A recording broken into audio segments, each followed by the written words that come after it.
General, tama ba yung sinasabi ni Senator Bongo na 3 oras nang nag-iintay yung sariling doktor ni dating Pangulo at hindi pinapapasok ng pagkahaba-habang panahon samantalang may sakit yung kanyang pasyente?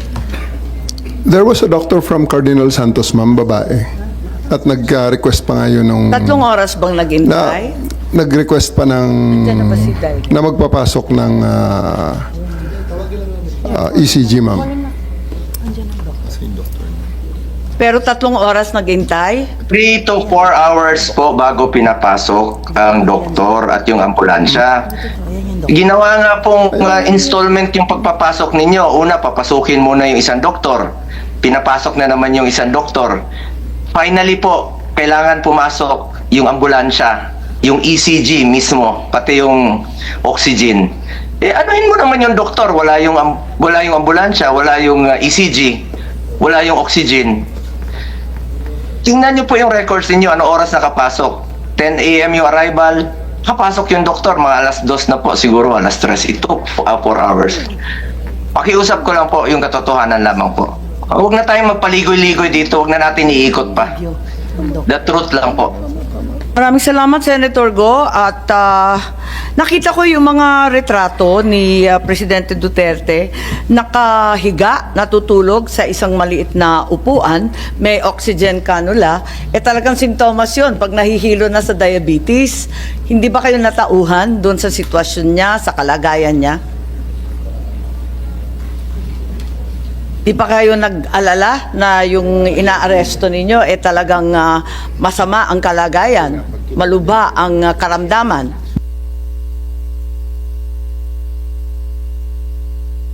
Yes, General Torre. Nakita mo naman siguro, nakita ko lang sa picture, di mas lalo mong nakita.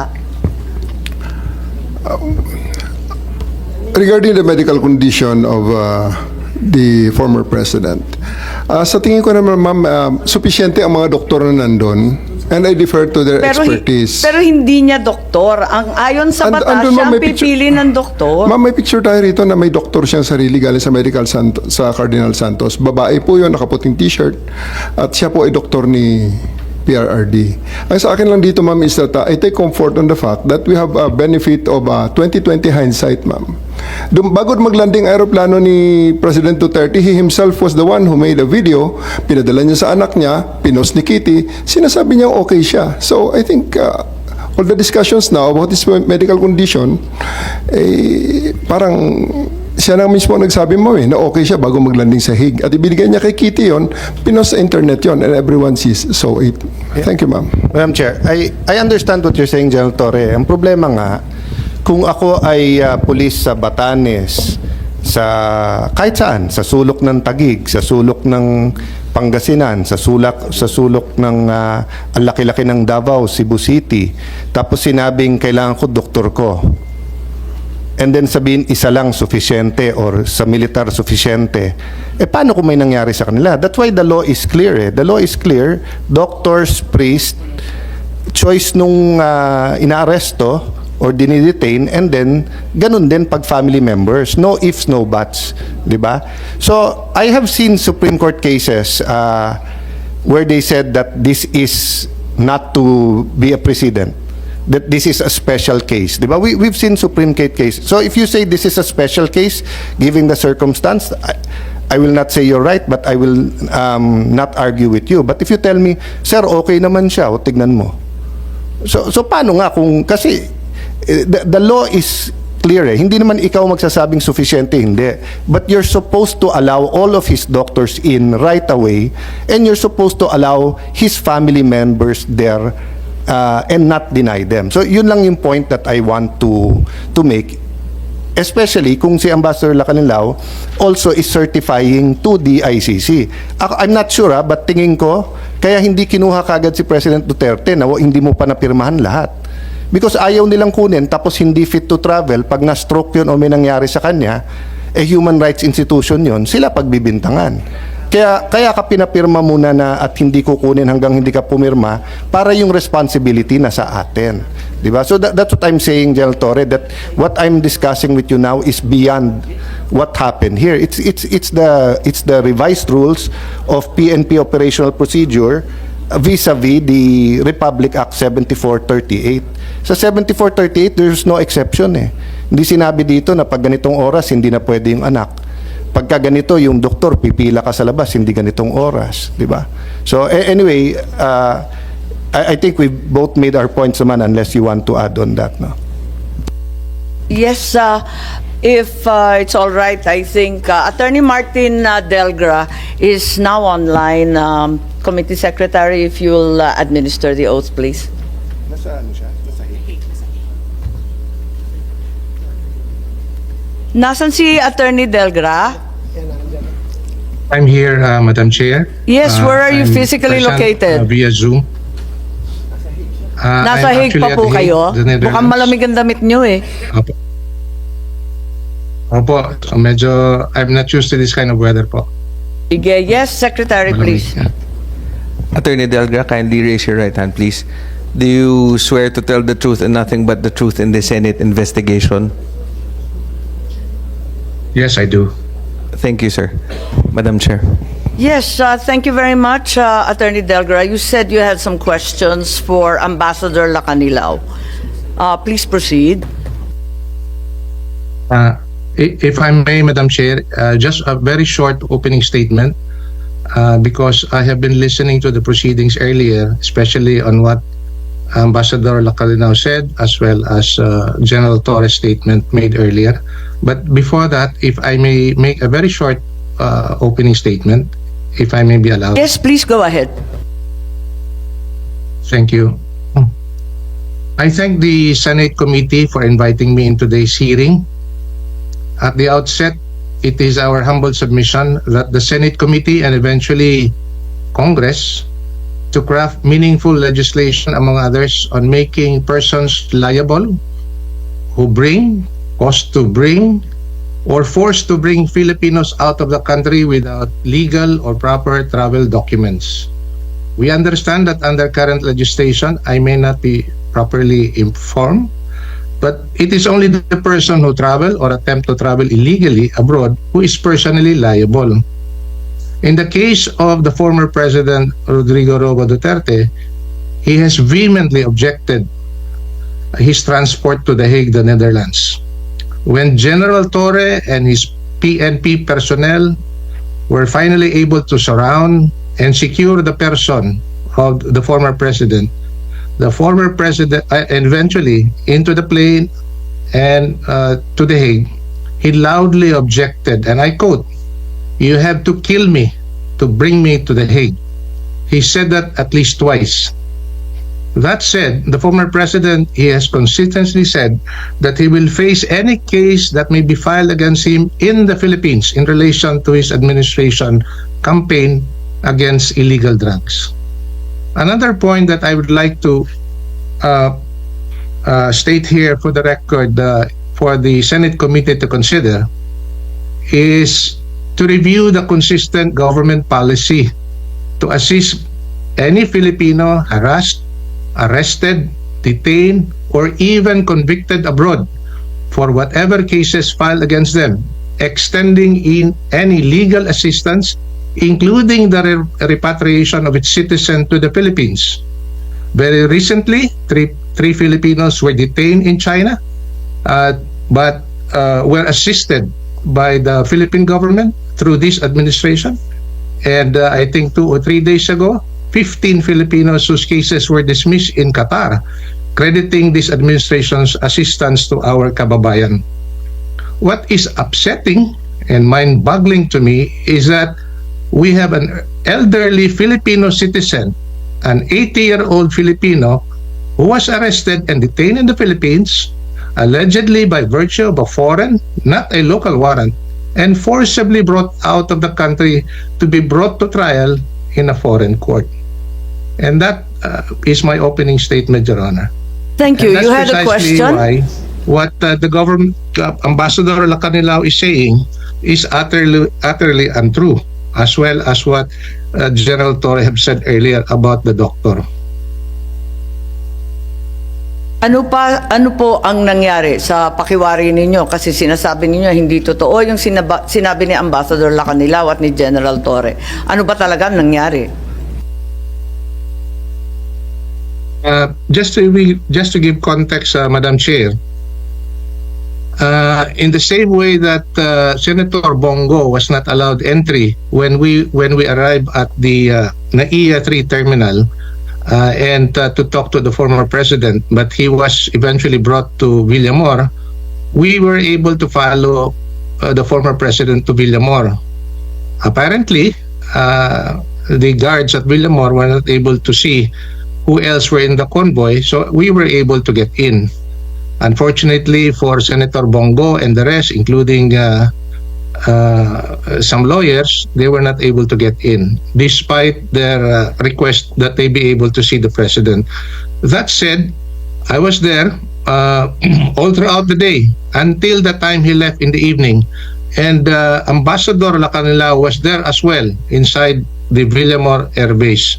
So as to the question number 8 of that information on the surrender and transfer of the detained person referring to the former president, hindi naman po masabi. Let's take away the certification mentioned by the DOJ because he has personal knowledge of the fact that the former president was never transferred or brought to a national competent judicial authority in the Philippines. So he knows it for a fact. He does not have to wait for a DOJ certification to answer the question asked of him by an ICC representative. Tama naman. The matter of- Ambassador Lacanilao, gusto niyong Yes. sagutin? Kasi nandun ka mula pa sa eroplano hanggang sa The Hague, 2 days after pa. Pwede niyong sagutin yung tinatanong ni Ambassador Delgra. Alam mo naman hindi mo kailangan ng certification, di ka naman kinakailangan mag-antay pa Nung tinurn over ko po, yung certification, may communication na po kami. Yung certification, yun nga lang ho, nagkakaroon ho ng delay na ma-receive ko. Certification ang pinag-uusapan mo. Opo, Yung opo. pinirmahan mo, Competent National Judicial Authority. Hindi nga dinala sa husgadong Pilipino Alam mo naman yun Kasama ka all along Oversee nga ang ginagawa mo. Di alam mo lahat. Madam Chair, may Yes, I follow up with that Senator Bato. follow up on that question? Ito, very clear yung sagot mo dito do not know. Hindi mo alam na hindi siya dinala sa judicial authority. Yun hong certification ho ng DOJ ang ano ho dyan. Sige ka-insist nung certification ng DOJ. At tanong dito, competent judicial authority. Korte. Korte ang ibig sabihin nito. So alam mo ba na dinala sa korte o hindi? RTC Pasay or RTC Paranaque? Hindi ko po alam. Hindi mo alam? Hindi mo alam? Kasi yung magkasama tinatanong... kayo, Hindi, di ba? nandun ka, di ba? Tinatanong Sabi mo, ko ikaw nga. nag-converse ang ano ko nga po dyan yung certification niya. Ngayon yung kung Wala naman to regarding kinalaman sa certification. Dinala ba sa husgado o hindi? Hindi ko Yes po or alam. no? Ay, Hindi mo alam? Kasama ka the whole time hanggang sa Hague. Nandun ka sa... Oy, magsabi ka ng Opo, totoo. opo. We're all under oath here. Yes, madam. So alam mo kung dinala Alam siya mo, o hindi? hindi mo alam. Hindi ko po alam. Kasi hindi Paano naman ho hindi ako... mo alam? Binantayan mo mula nung dumating mula sa Hong Kong, sa airport, dinala sa Villamor, dinala sa The Hague. Kasama ko all throughout. Opo. Pag sinabi mong di mo alam, you are lying. You are lying. And nandun ka all the time Hindi mo alam na dinala siya sa korte? Hindi mo alam? Hindi ko po alam, Mr. Senator. May I clarify? I think we should ask Attorney Delgra, what do you think of the answer given that he was not aware of any information regarding the competent National Judicial Authority that he signed on to? Pwede bang mangyari yon, Attorney Delgra? I join the observation of Senator Bato that the Ambassador Lacanilao is lying. Kasi all he needs to know is whether the former president was brought out of Villamor and brought to a local court. We don't have to skirt and hide behind a DOJ certification to attest to the fact as to whether he was brought to a local court or not. He was there all throughout, as he has in fact admitted. So all he has to do is, hindi po inilabas yung former president to be brought to a local court. I think that would have been sufficient for him to say. But he keeps on saying that he does not know. Kasi ang That's the tamang problem. sagot, no. Hindi po ba? Ang tamang sagot, no. At alam niyang no. Kailanman hindi dinala sa husgado. Tama po ba? I agree with that, Madam Chair, that the proper answer to this question would have been no. Thank you, Attorney Delgra. Ambassador Lacanilao? Yes, ma'am. Still, ma'am, yung nasabi ko po. You still didn't know, in spite of overseeing the entire operation for both the Interpol and the entire government of the Philippine Republic. Tama? Yes, Madam Chair. Hindi mo pa rin alam. Yes, ma'am. Madam Chair, last chance mo, Ambassador Lacanilao. We are giving you the chance to say the truth. Opo. Nagsasabi hindi mo po alam? ako ng totoo. Hindi po, opo. Hindi mo alam na hindi siya dinala. Opo. Nasaan Ikaw ka nag-oversee sa doon? airport? Saan ka doon sa airport? Nandun ka sa picture? Dun ho sa tube. Oh. Tapos Oh, so sa tube lounge. ka pa? Sa tube. Sumalubong Wala ka sa doon sa tube. aeroplano, sa tube. Hanggang dinala siya sa Billabor, kasama ka. Sa 250? Oh, Sa 250, umalis ho ako eh. saan ka pumunta? Dun ho sa likod. Kasi meron hong waiting area dun Sa sa, likod eh. lang. Sa likod pero lang, hindi pero- umalis. So Tapos- hindi na ho ako nag-intervene after nun eh. Hindi mo alam na hindi siya dinala. Hindi po. Madam Chair, I think this resource person is lying. Yes, that seems clear. Secretary Remulla, you wanted to add to the false testimony Ma'am, again, here. the form that was made to, that he was made to answer is an extradition form. That's why the requirements that it's asking for are questions about extradition. But this is a surrender. It's a very Yes. different process that happened. Yes, we've heard that argument before. Thank you, Secretary. Aside from that form, kinonfirm niya ngayon, ilang beses siya sinasabi na hindi daw talaga niya alam na dinala sa korte o hindi. And Madam Chair. I don't think they would have accepted him in the ICC if there was no certification from the DOJ at that time, because the certification was acceptable to the ICC because the DOJ is deemed a competent judicial authority by the ICC. We're not claiming to be, Since but when under did the system, the DOJ become a judicial No, under the authority? system of the ICC. Justice Ascuna, I As think Justice I'll leave Ascuna her said, up here. the Prosecutor General- inaakuna ng executive ang judicial power. The prosecutor, Parang malabo na to. Ma'am, the prosecutor in the ICC setup is part of the court. And that's why they're considered competent judicial authority, if I can understand it Pero kung properly. maaalala I think we natin, can ask Justice Ascuna. ang saligang batas na sinumpaan natin, wala namang ganun. Ang Yes, ma'am. court, maliwanag yung It's the Supreme understanding of Court. the ICC I'm explaining, ma'am. Ay, nakakatuwa naman to. Saan tayo mauuwi ng ganito?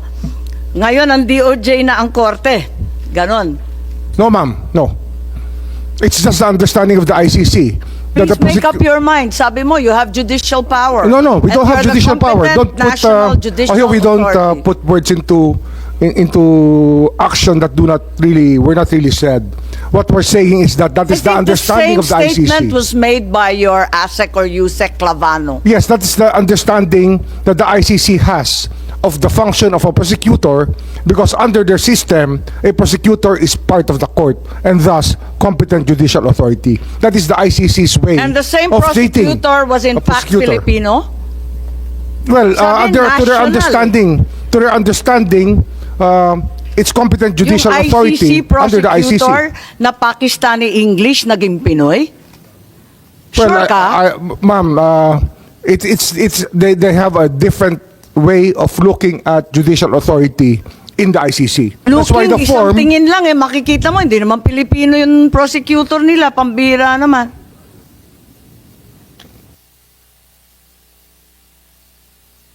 Madam Chair, I just would like to advise Ambassador Lacanilao that, alam mo, kami dito, hindi kami nagsasite in contempt porque ayaw namin yung sagot mo. Hindi po namin ugali yan dito. Kaya huwag kang maglala, hindi kita cite in contempt. Hindi ako magmumosyon. Hindi ako magmumosyon na cite in contempt ka. Fair kami dito lumaban. Fair ang labanan dito. At hindi po kami mag-abuso sa aming power. Huwag kang maglala. Gusto ko lang. Kaya pinaulit-ulit ko. Kasi gusto ko lang talaga na magsabi ka ng totoo. Pero kung yun ang totoo as far as you are concerned, then okay lang sa akin yun. Sige lang. But hindi po kami abusado dito ha. Na ikukontempt ka kahit porque hindi ko gusto yung sagot mo. Thank you, Madam Chair. Maraming salamat, nagtitiisan tayo. Si Asik Miko Clavano, sinabi nung March 13, ang naging role namin ay National Competent Judicial Authority to attest na lahat ng proper processes ay ginawa. Paano naman nangyari yun? That's a certification that we made, which was acceptable to the ICC because under their system, the prosecutor general is part of the court, or the It's main part of the prosecutor ICC, but of the it's ICC hardly court. a Filipino court. It's hardly a national court, Secretary. It's an equivalent to them. For them, it's equivalent. That's why they accepted. If they accepted the turnover of the Equivalent is not president, the same po. it's not the same. But it was acceptable to them because that's how their system works.